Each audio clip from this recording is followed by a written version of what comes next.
Hello everyone, welcome to my channel in depth learning.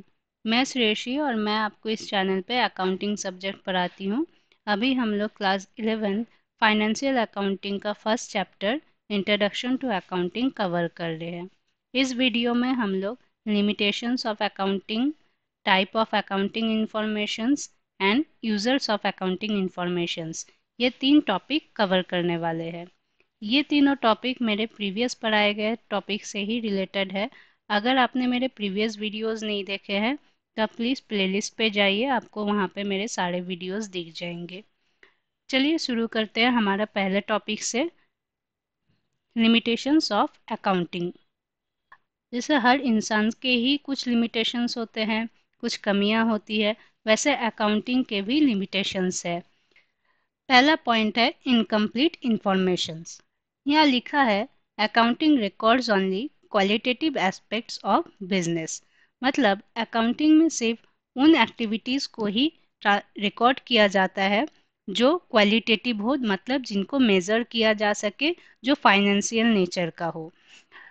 Non qualitative aspects जैसे competency of management, मतलब management का काबिलियत, management अच्छा है तो बिजनेस अच्छा चलेगा, मैनेजमेंट का परफॉर्मेंस अगर अच्छा नहीं है तो बिजनेस को भी वो नेगेटिवली इम्पैक्ट करेगा। Change in economic and political situations, हमारे आसपास में जो इकोनॉमिक या पॉलिटिकल सिचुएशन है उसमें चेंजेस, जैसे अभी रशिया और यूक्रेन का वॉर चल रहा है, इंडियन इकोनॉमी में भी बहुत इम्पैक्ट पड़ रहा है, हमारे शेयर मार्केट डाउनफॉल कर रहे हैं। फिर नेक्स्ट है चेंज इन कंज्यूमर प्रेफरेंस, मतलब कंज्यूमर का टेस्ट, उसका पसंद, उन सारे चीज़ों में चेंजेस होना। जैसे सोचिए कोई कंज्यूमर पहले पेप्सी पसंद करता था, अभी वो माउंटेन ड्यू पसंद करने लगा है, तो कंज्यूमर पेप्सी के कंजम्पशन से माउंटेन ड्यू के कंजम्पशन पे शिफ्ट कर रहा है, तो ये भी पेप्सी के कंजम्पशन को इम्पैक्ट करता है। इस तरह से बहुत सारे नॉन क्वालिटेटिव एस्पेक्ट्स होते हैं जो बिजनेस को हमारा पॉजिटिवली या नेगेटिवली इम्पैक्ट करता है, लेकिन अकाउंटिंग इन इंफॉर्मेशंस को कम्प्लीटली इग्नोर करता है। नेक्स्ट पॉइंट है इन एग्जैक्टनेस। अकाउंटिंग में स्टॉक्स को वैल्यूएशन करने के लिए, एसेट्स के डेप्रिसिएशन को वैल्यूएशन करने के लिए, या फिर रिजर्व्स और प्रोविजन को मेंटेन करने के लिए बहुत सारे अलग अलग मेथड्स रहते हैं। अलग अलग फर्म्स अलग अलग मेथड्स फॉलो करते हैं इन सारे चीज़ों को वैल्यूएशन करने के लिए अपने सहूलियत के हिसाब से। अब अगर कोई कंपनी एक पर्टिकुलर प्रोसेस फॉलो करता है इन सारे चीज़ों को वैल्यूएशन करने के लिए, वो प्रोसेस छोड़ के नेक्स्ट दूसरा कोई प्रोसेस फॉलो करने लगता है, तो इससे हमारे बिजनेस के रिजल्ट में इम्पैक्ट पड़ता है। थर्ड पॉइंट है शोइंग वैल्यूलेस असेट्स। कुछ एसेट्स होते हैं जैसे गुडविल, गुडविल मतलब कंपनी का रेपुटेशंस, पेटेंट मतलब कंपनी का एक पर्टिकुलर राइट, जैसे कोई कंपनी एक पर्टिकुलर मेडिसिन प्रोड्यूस कर रही है, उसके पास पेटेंट राइट है, मतलब वही कंपनी सिर्फ उस मेडिसिन को प्रोड्यूस कर सकती है, दूसरा कोई कंपनी वो मेडिसिन प्रोड्यूस नहीं कर सकता, इसे कहा जाता है पेटेंट। ये सारे गुडविल, पेटेंट वैल्यूलेस असेट्स होता है, इनको हम लोग अपने हिसाब से वैल्यूएशन करते हैं और उन्हें बुक ऑफ अकाउंट्स में रिकॉर्ड करते हैं, जो कि हमारे अकाउंटिंग के रिजल्ट को डाउटफुल बनाता है। नेक्स्ट है मैनिपुलेशन। मैनेजमेंट या अकाउंटेंट अपने ओनर के विश के अकॉर्डिंग बिजनेस में मैनिपुलेटिव इंफॉर्मेशन प्रोवाइड करा सकता है। वो चाहे तो बिजनेस के प्रॉफिट को बढ़ा के दिखा सकता है या घटा के दिखा सकता है, कोई भी एसेट के, कोई भी संपत्ति के वैल्यू को ज़्यादा करके दिखा सकता है या कम करके दिखा सकता है। मतलब अकाउंटिंग इंफॉर्मेशंस को हम लोग मैनिपुलेट भी कर सकते हैं। अगर कोई इंफॉर्मेशन हम लोग छिपाना चाहते हैं तो उसे हम लोग छिपा भी सकते हैं, या फिर कोई भी ट्रांजैक्शंस के वैल्यू को हम लोग ज़्यादा या कम करके दिखाना चाहे वो भी हम लोग कर सकते हैं। इस तरह अकाउंटिंग मैनिपुलेटिव भी होता है। लास्ट पॉइंट है ignorance about present value of the business. Business में एसेट्स को बुक वैल्यू में ही रिकॉर्ड किया जाता है, ना कि उसके प्रेजेंट वैल्यू में। बुक वैल्यू मतलब कोई भी एसेट को खरीदने के समय उसका जो वैल्यूएशन रहा है। जैसे कोई बिजनेस 10 साल पहले शुरू हुआ था, उसने जो बिल्डिंग खरीदा बिजनेस पर्पस के लिए, एक बिल्डिंग 10 करोड़ रुपए से खरीदा है, वो 10 साल पहले 10 करोड़ का था। अभी या तो उस बिल्डिंग का वैल्यू 50 करोड़ 60 करोड़ हो गया होगा या फिर कम भी हो सकता है। लेकिन बिजनेस में हम लोग जो पहले 10 साल पहले जो 10 करोड़ रुपए से वो बिल्डिंग खरीदे थे, उसी को ही रिकॉर्ड किया जाता है। उसके प्रेजेंट वैल्यू को रिकॉर्ड नहीं किया जा सकता है। इस तरह से हमारे बिजनेस का एक्चुअल जो सेल वैल्यू है, उसका एक्चुअल वैल्यूएशन कितना है, वो पता करने में डिफ़िकल्टी होते हैं।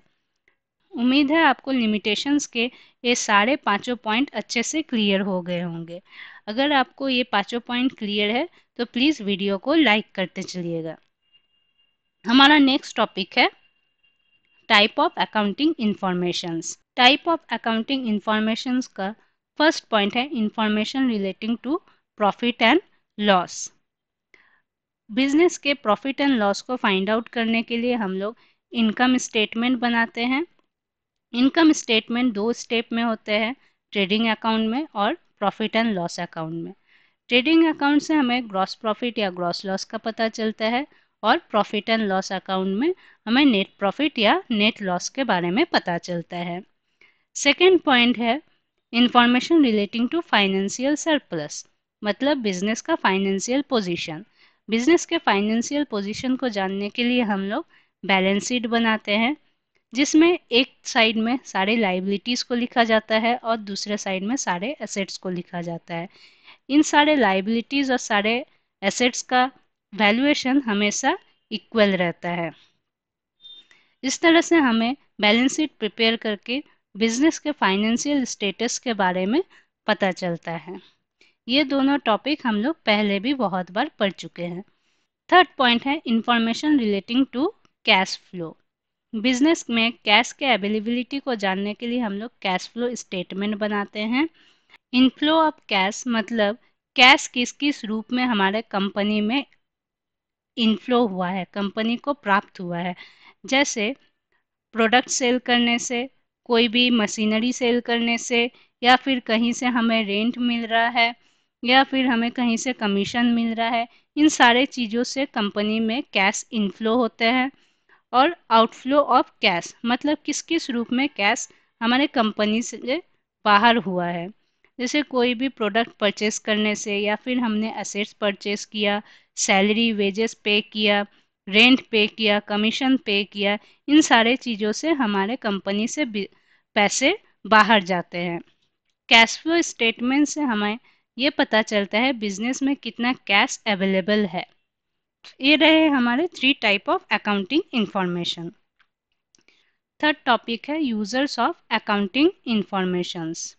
अकाउंटिंग इंफॉर्मेशन इंक्लूड बिजनेस का कितना प्रॉफिट हुआ है या लॉस हुआ है, बिजनेस का फाइनेंशियल पोजीशन क्या है, बिजनेस का सेल में कितना ग्रोथ हुआ है या डाउनफॉल हो रहा है, इसके प्रोडक्शन में कितना ग्रोथ हो रहा है या डाउनफॉल हो रहा है। ये सारे चीज़ें अकाउंटिंग इंफॉर्मेशन में इंक्लूड किया जाता है। अब इन इंफॉर्मेशंस को यूज़ करने के दो प्रकार के यूज़र्स होते हैं। एक है इंटरनल यूज़र्स और दूसरा है एक्सटर्नल यूज़र्स। इंटरनल यूज़र्स में कंपनी के मैनेजमेंट और स्टाफ्स इंक्लूडेड रहते हैं। मैनेजमेंट इन इंफॉर्मेशन से बिजनेस के रिगार्डिंग करेक्ट डिसीजन ले सकता है। अगर बिजनेस में कोई भी कमी है, उनको दूर करने के लिए क्या स्टेप्स लेना पड़ेगा, क्या स्टेप्स लेने से हमारे सेल, प्रोडक्शन, प्रॉफिट, इन सारे चीज़ों में इंक्रीमेंट होगा, कैसे इन्वायरमेंट क्रिएट करने से हमारे एम्प्लॉयज़ अच्छे से परफॉर्मेंस करेंगे। ये सारे डिसीजन लेने में अकाउंटिंग इंफॉर्मेशंस मैनेजमेंट को हेल्प करता है। और स्टाफ्स क्या करते हैं इन अकाउंटिंग इंफॉर्मेशंस का? स्टाफ को इन अकाउंटिंग इंफॉर्मेशन से पता चलता है कि उनका बोनस में कितना इंक्रीमेंट हो सकता है, उनका सैलरी में कितना इंक्रीमेंट हो सकता है, कंपनी का कैसा पोजीशन चल रहा है। इन सारे चीज़ों के बारे में एम्प्लॉयज़ अकाउंटिंग इंफॉर्मेशन से पता कर सकते हैं। एक्सटर्नल यूजर्स में आता है first users having direct interest और users having indirect interest. Direct interest वालों में आते हैं ओनर, मतलब बिजनेस का मालिक। उसे तो जानना ही है अपने बिजनेस के बारे में, बिजनेस अच्छा चल रहा है या खराब चल रहा है, क्या पोजीशंस है बिजनेस का, फाइनेंशियल स्टेटस क्या है, उसका सेल वैल्यू क्या है। अगर बिजनेस वो ओनर सेल करना चाहे तो कितना वैल्यू में वो सेल करेगा, बिजनेस में उसका प्रॉफिट में क्या शेयर है, ये सारी चीज़ों के बारे में ओनर पता कर सकता है।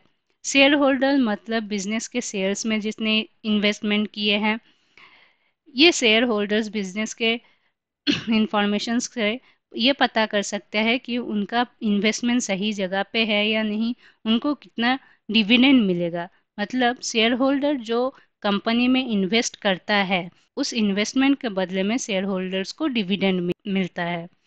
तो ये share holder in accounting information से पता कर सकते हैं कि उनको कितना डिविडेंड मिलने वाला है। इन्वेस्टर्स इन्वेस्टर्स वो लोग होते हैं जो कंपनी में अपने पैसा इन्वेस्ट करते हैं, जैसे बैंक हुआ या फिर कोई भी एनबीएफसीज हुआ, फाइनेंशियल इंस्टीट्यूशंस हुआ, जो जिसने कंपनी को लोन दिया है। इन्वेस्टर्स इन अकाउंटिंग इंफॉर्मेशन से पता चल कर सकते हैं कि उनका पैसा सही जगह पे इन्वेस्टेड है और उन्हें टाइमली प्रिंसिपल और इंटरेस्ट मिलने वाला है। अगर बिजनेस अच्छे से परफॉर्मेंस नहीं कर रहा है तो इन्वेस्टर्स करेक्टिव डिसीजन ले सकते हैं कि उनका पैसा जो इन्वेस्टेड है वो कैसे वो रिकवर करे। क्रेडिटर्स मतलब जिससे कंपनी ने उधारी में कुछ खरीदा है। क्रेडिटर्स भी इन अकाउंटिंग इंफॉर्मेशन से पता कर सकते हैं कि उन्हें टाइमली पैसा मिलने वाला है कि नहीं। इसी तरह मैनेजमेंट अलग अलग टैक्स अथॉरिटीज़ जैसे sale tax authorities, income tax authorities, इन सारे लोगों के लिए अकाउंटिंग इंफॉर्मेशन बहुत यूज़फुल रहता है। इनडायरेक्ट यूजर्स में आते हैं रेगुलेटरीज एजेंसीज। जैसे बहुत सारे अलग अलग रेगुलेटरी एजेंसीज होते हैं, जैसे बैंकों को कौन रेगुलेट करता है, RBI, reserve bank of India. वैसे ही शेयर मार्केट को कौन रेगुलेट करता है, SEBI, securities and exchange board of India.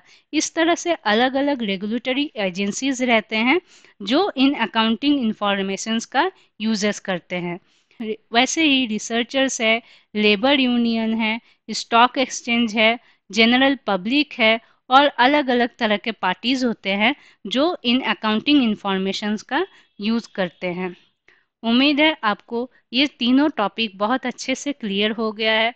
फिर भी आपको अगर कोई डाउट है तो प्लीज़ आप कमेंट कीजिए, मैं आपके हर डाउट को क्लियर करूँगी। जाने से पहले वीडियो को लाइक, शेयर और चैनल को सब्सक्राइब करना मत भूलिए, और बेल आइकन को प्लीज़ क्लिक कीजिएगा ताकि आपको आगे आने वाले सारे वीडियोस के नोटिफिकेशन मिले। Thank you.